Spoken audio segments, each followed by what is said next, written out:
Hi, welcome to the next module and to chapters 2 and 3.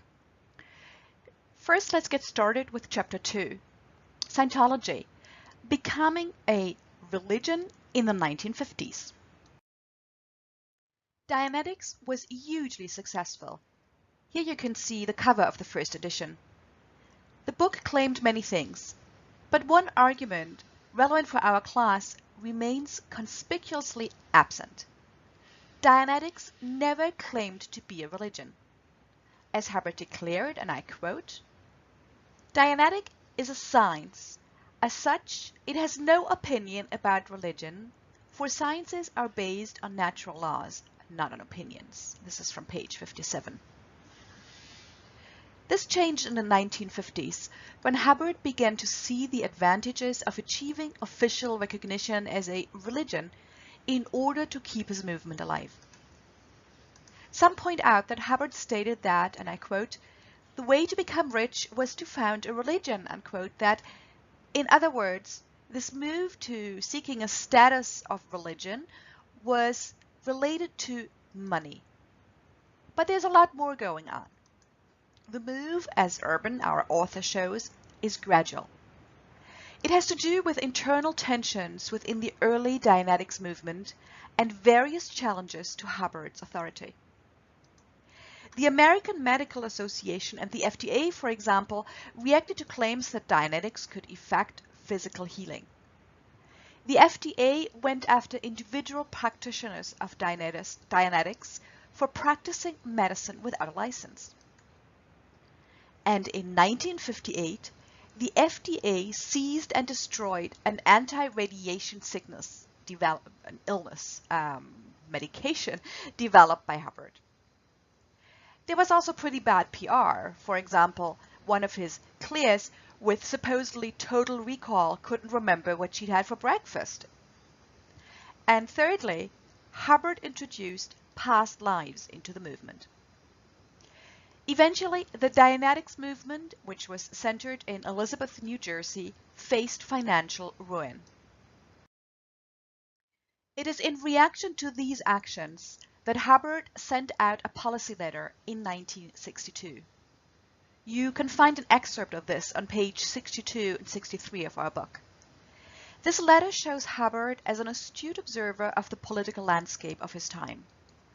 Still, his directive to emphasize the religious nature of the e-meter did not satisfy the FDA, and they raided the founding Church of Scientology in DC, confiscating over 3 tons of literature and equipment.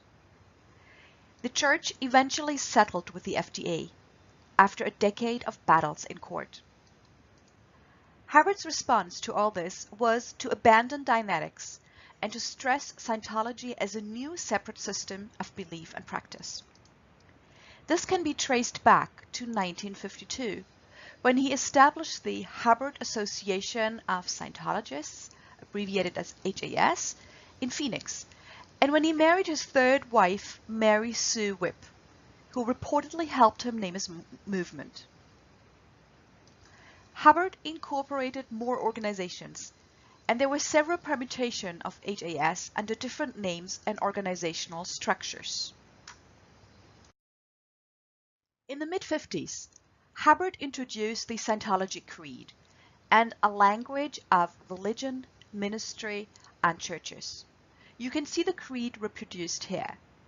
Written in the style of a conventional creed such as the Nicene Creed, still a major creed of most Western traditions, it also uses the language of rights. For example, all have equal rights to live, to sanity and self-defense, to free thought, and to speech. It makes also statements about the basic human condition. People are basically good, they have a survival instinct, they have brotherhood. And you can see that here.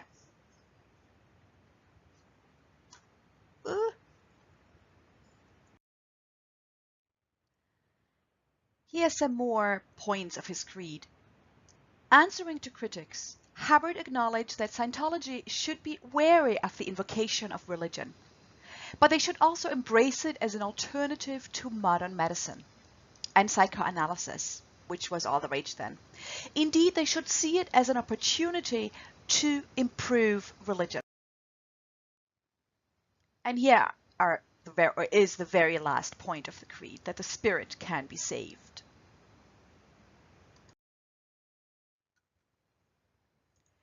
Hubbard introduced the Scientology cross, here depicted on a church in Hamburg, Germany. That has a lot of similarity to the 8-pointed cross of the Hermetic Order of the Golden Dawn, of which Aleister Crowley had been a member and that we talked about earlier. By 1962, this association was merely bureaucratic. Scientology 1970 is now being planned as a religious organization, or on the basis of being a religious organization throughout the world, an international organization. This will not upset the usual activities of any organization. It's entirely a matter for accountants and for solicitors.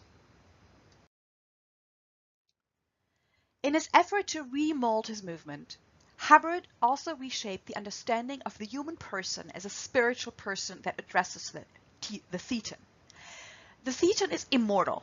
It's a being that handles and lives within a body, a being that can practice telepathy and can travel at high speed, a godlike creature that was not part of the physical universe, at least at the beginning, and that controlled its own home universe.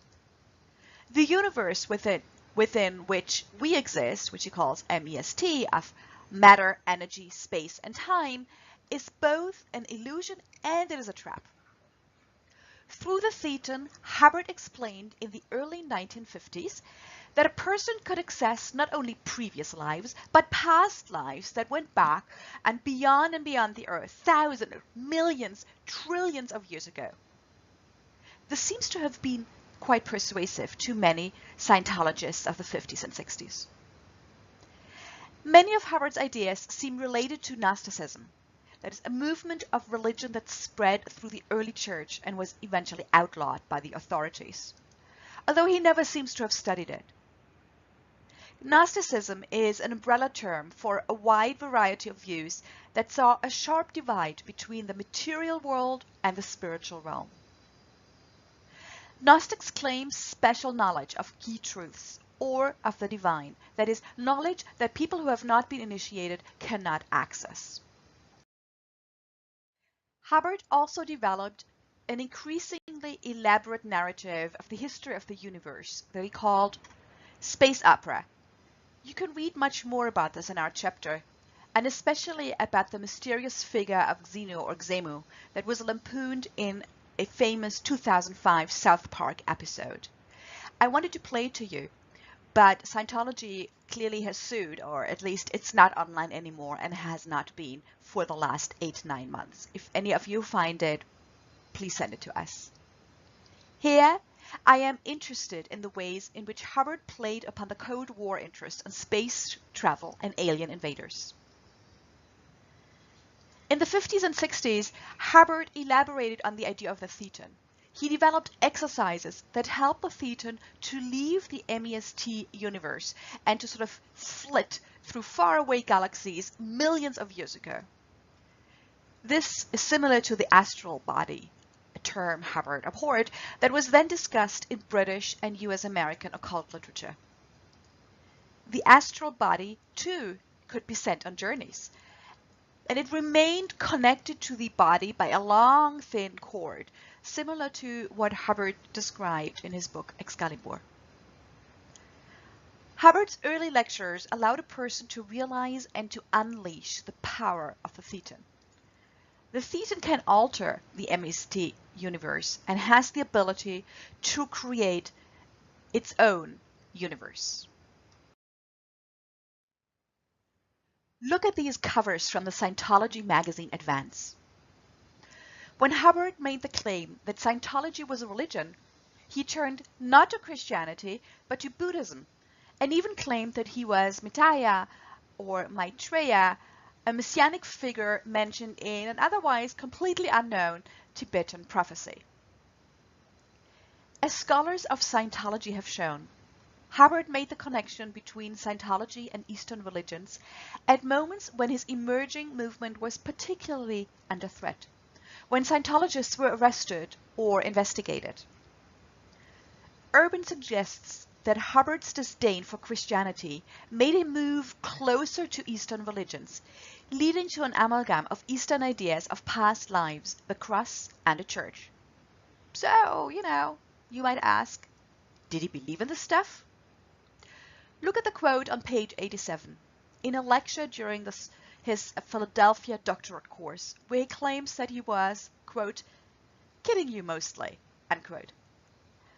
It was not to make his followers believe in trillions of years that he was after, but rather, as Urban put it, to, quote, disagree with the universe, unquote. To create an alternative universe in which the unlimited potential of the thetan may be liberated. Chapter 3. A Cold War Religion. Scientology, Secrecy, and Security in the 1950s and 60s.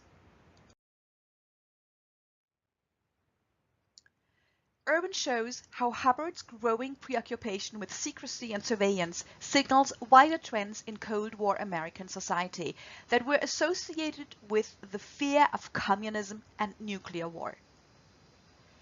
The escalating focus on secrecy coincided with investigations and raids conducted against the Scientology by the FBI and other agencies. Scientology responded by setting up its own intelligence agencies, the Guardian Office, and by launching the fair game policy, at times far-reaching strategies to combat critics and dissidents. Scientology, Urban argues, was the epitome of American religion during the Cold War, a decade-long struggle for supremacy between the US and the Soviet Union, although the two never fought against each other directly.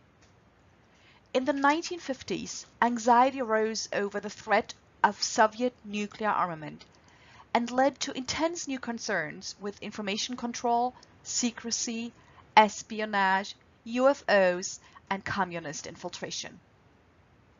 In this increasingly religious climate, church attendance rose, for example, from 43% in 1920 to 82% in 1950, only to go down to 69% in the late 50s. Today, by the way, it's at 39%, or, as many have argued, even lower, 20%. Many felt threatened, in particular by the atheist nature of the Soviet Union, and they stressed the link between patriotism and Christianity.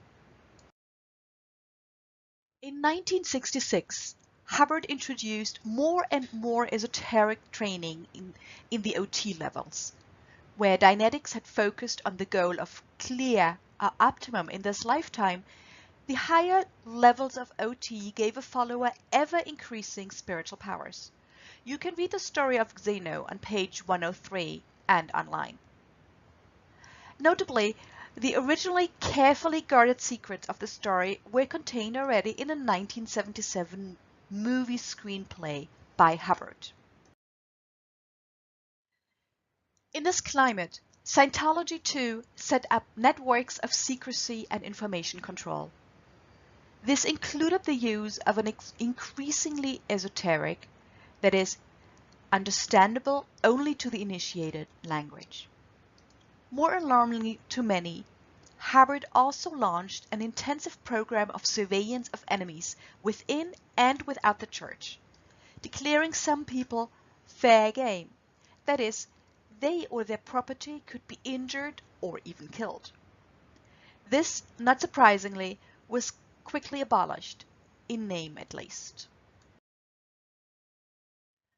Most astonishingly of all, at least to me, were the connections between Scientology and the CIA's secret psychic research on paranormal phenomena, especially remote viewing.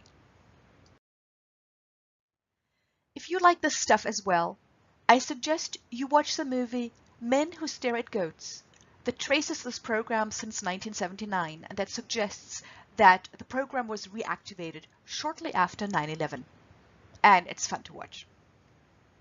This concludes chapter 3. See y'all soon.